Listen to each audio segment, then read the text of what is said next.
आज का हम विषय लेते हैं पति पत्नी और वो। क्वेश्चन लग गया, पति पत्नी हो गया और वो क्या है। तो जब बच्चा से युवा बन जाता है, नर है मादा है, स्त्री है पुरुष है, लड़का है लड़की है, जब युवावस्था में पहुंच जाता है तो एक प्राकृतिक नियम है, नर नारी स्त्री पुरुष जब बनाए हैं तो एक दूसरे के उपयोग के लिए बनाए हुए हैं। एक दूसरे डायरेक्ट इनडायरेक्ट एक दूसरे की सेवा करते हैं, एक दूसरे के काम आते हैं। वही हमारा जीवन है।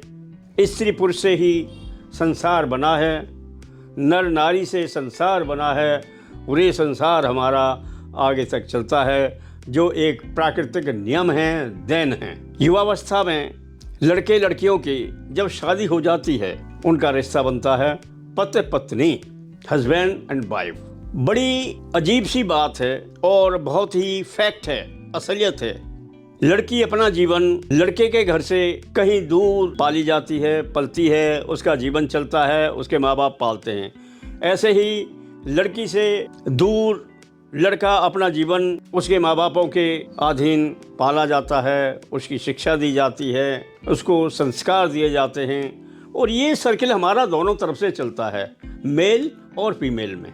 दोनों की परवरिश उनके अपने अपने पेरेंट्स करते हैं और वे उनको शिक्षा से सारी रूप से तंदुरुस्त बनाते हैं। उनकी हेल्थ अच्छी रहे, उनका स्वास्थ्य अच्छा रहे, उनकी शिक्षा अच्छी रहे और वे अच्छे पढ़ लिखें। ये दोनों तरफ से कामना होती है। उसके बाद में एक निश्चित समय आ जाता है जब दोनों तरफ से होता है, भाई बच्चे की शादी होना चाहिए। लड़की वाले भी चाहते हैं, लड़का वाले भी चाहते हैं, शादी हो जाती है। अब एक विडंबना वाली बात है, एक कहाँ का है, यानी एक दूसरे को कोई जानता तक नहीं है, लेकिन शादी होने के बाद उनको एक जगह एक जीवन बिताना पड़ता है, जो एक बहुत ही महत्वपूर्ण विषय है। और उनको एक ही रास्ते पर चलना पड़ता है। जैसे साइकिल के दो पहिए हैं, दोनों पहिए एक साथ चलते हैं, हमारी साइकिल चलती है। एक साइकिल चलाने वाली है और साइकिल का एक ज़िंदगी भी है। साइकिल मीन्स ज़िंदगी, जो हमारा चलता है, सर्किल करता है, वही हमारी ज़िंदगी है और वही हमारी साइकिल है, वो हमारा सर्किल है जीवन का। तो मेरे दोस्तों, पति पत्नी का रिश्ता एक इतना महत्वपूर्ण रिश्ता होता है, जो जवानी से शुरू होता है और अंत तक एक जगह रहता है। उनकी एक दूसरे की पहचान, किसने अभी तक क्या किया था, लेकिन वो दोनों का एक ही तार, एक ही संयोग, एक ही जीवन में वो एक डोर में बंध जाते हैं और उनकी तालमेल एक जैसी होती है। उनका जीवन बहुत ही बेहतरीन जीवन चलता है। वैसे भी जब पति पत्नी बन जाते हैं तो उनको शारीरिक रूप से, मानसिक रूप से एक होना पड़ता है और एक ही होते हैं। जहाँ एक नहीं होते हैं वहीं वाद विवाद होता है। इसलिए उस वाद विवाद को न करके जीवन को अच्छा बेहतर बनाना चाहिए, बेहतर रखना चाहिए। क्योंकि जिसका शरीर से शरीर मिल चुका है, जिससे फाइनेंशियल दिमागी हर चीज़ एक हो चुकी है, एक दूसरे के तन मन धन के सहयोगी बन जाते हैं, उन्हें हमें बहुत ही बेहतरीन रास्ता ढूंढना चाहिए। इसलिए जब पति पत्नी बनने के बाद में, ये भी स्वाभाविक वर्ड में 2-3 बार बोल चुका हूँ, ये भी स्वाभाविक है कि जब पति पत्नी हम एक साथ रहेंगे तो बच्चों की शुरुआत होती है। इसलिए पति पत्नी और वो, फिर हमारे बच्चे होते हैं। अभी तक हम बच्चे थे, उसके बाद पति पत्नी के बाद में बच्चे शुरू हो जाते हैं।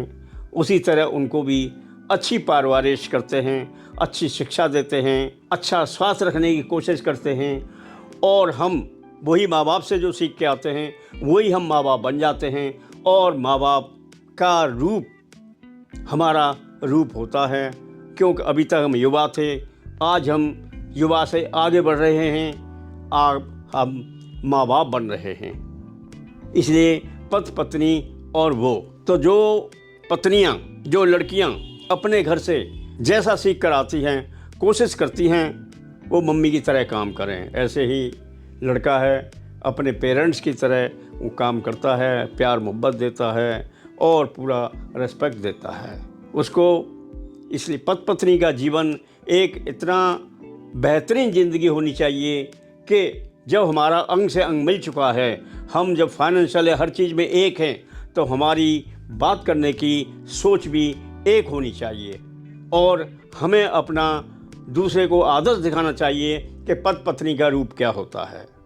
इसलिए मेरे दोस्तों, शादी होने के बाद में हमें बहुत ही मेल मिलाप बेहतरीन ढंग से रहना है और दूसरे को एग्जाम्पल देना है कि पति पत्नी क्या होती है। और उसके बाद बच्चों का पड़ाव जब आता है, बच्चों का लालन पालन हमने कैसे करना है, किसी भी तरह उस घर के अंदर कोई प्रॉब्लम न हो, ऐसी हमारी सोच होनी चाहिए। मेरे दोस्तों, पति पत्नी एक बहुत ही गहरा संबंध है, जीवन का संबंध है, जवानी से शुरू होता है, अंत तक एक हो जाता है।